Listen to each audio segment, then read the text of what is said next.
this is not just a great environmental challenge, a challenge obviously of the generation, but it's a great economic challenge and it's a great security challenge for the United States.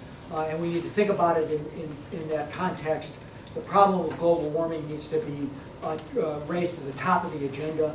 I commend the business leaders who participated in the conference today. They're showing tremendous innovation in their own businesses, showing how you can create jobs, make money, and move your corporations forward in a sustainable way.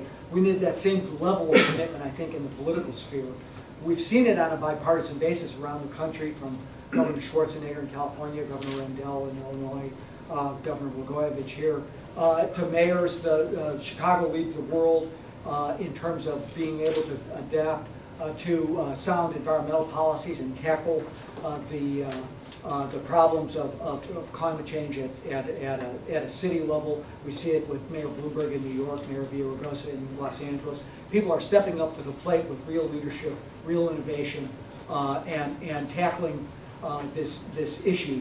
But if we don't do more and we don't do it faster, we're not going to be able to avoid the worst, most catastrophic effects of climate change. There's already a lot of damage and degradation that's built into the system, but if we act now, we can reform and create a new energy platform in the United States that's low carbon, and then spread that around the world to the developing world, particularly in China and India and other countries whose emissions are rising as we speak. China just was announced last month, just passed the United States in total CO2 emissions around the globe. But that's going to take willpower, energy, and political leadership.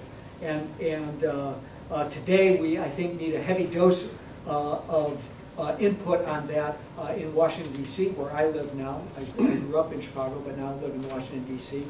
We see some of that going on with the raising of the CAFE standards by the Senate 2 weeks ago, and energy legislation about to go to the floor of the House of Representatives. But ultimately, I think, as the business leaders noted, it takes executive leadership to move that kind of massive change through the system, and I think that we need to all do our part, but particularly from a policy perspective, we need a leader to seize control of this. It'll be obviously debated in the context of our presidential election going forward, but we need more and we need it faster.